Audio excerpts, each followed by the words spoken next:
Of all the people involved in the horror of Grenfell Tower, there is one group at the centre of it all from whom we have not yet heard. The firefighters who were actually in the building at the height of the inferno. One of them is Damien McGee, a London fireman for 20 years. This weekend he's off to another firefighter's wedding with colleagues who were also in Grenfell Tower. He's spoken exclusively to Sky News about the horrors that confronted them in the small hours of Wednesday morning. When we got there, we were coming over the Westway. We could see it miles in the distance. We were hoping and praying that it was a building site, that it was a new build under construction that was going up, because how could this possibly be? We just couldn't believe what we were seeing. No one in the truck, everybody was just in shock. And we were miles and miles away. We realised what we were heading into. Once they were inside the tower, the human cost became clear. I had no idea how many people had got out on a stage, how many people were trapped. What I can tell you was the screaming, children screaming, and other residents of the block. Particularly, I can remember one kid's voice that I think was sticking out higher pitched than all the other voices, screaming for help. And they probably had some sort of hope when they seen all the fire going down there, like you would do, for us to get in and help them. In unprecedented temperatures and cloying, acrid smoke, the crews battled to exhaustion. What I seen was when they were coming downstairs, they were nearly on fire, they were in bits, they were completely exhausted and they were done in. I mean, the temperatures were killing them, and in a lot of cases, these crews were going without any firefighting needed. Now, anyone who's seen the television shows has seen that whole building is completely engulfed in flame. We were all inside that building, and a lot of times the crews, the ones that were there initially, and the crews ahead of me, were upstairs, going into floors without any water.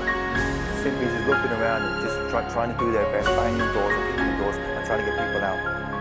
Even those that firefighters did manage to rescue brought with them stomach-churning wounds. We had a little boy who came downstairs with his mother who was in a very bad way. And we seemed sort of okay, very shocked and calm, lovely little fella, probably about 5 years old. And we asked him, we need to know what flat were you in, what number flat were you in, is there anyone else in that flat?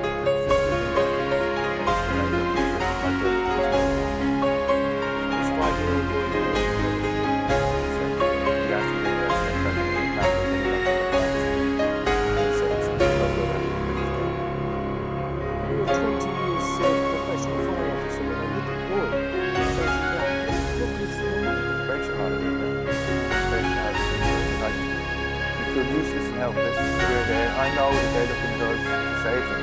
Everybody's listening.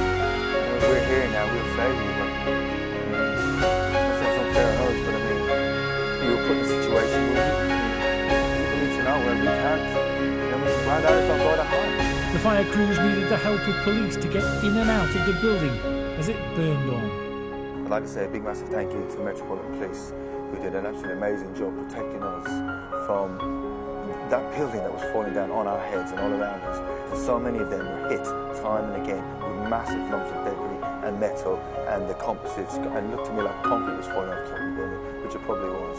And that was bombing down all around us, and so many people getting smashed to pieces with that. Nevertheless, running back and forwards, and through that with casualties and with people.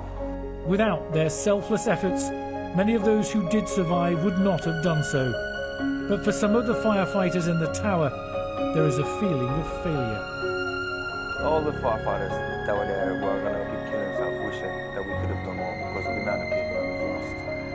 And not only that, because we see some of them, like we watch families die. Well, I mean, yeah, I watched people die. And I would do anything. If I could go back, I would probably think, well, I'll do this a bit different, I'll do that a bit different. You know, I would break the rules more than what I would have done. I would have grabbed the set and I would have ran up there and I would have done this and that. But yeah, there's a few things that I wish that I would probably have done or could have done more. But essentially, I mean, that was a tower in a fire.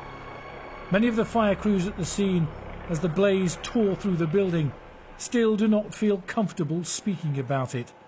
What they saw will stay with them for the rest of their lives. David Bowden, Sky News.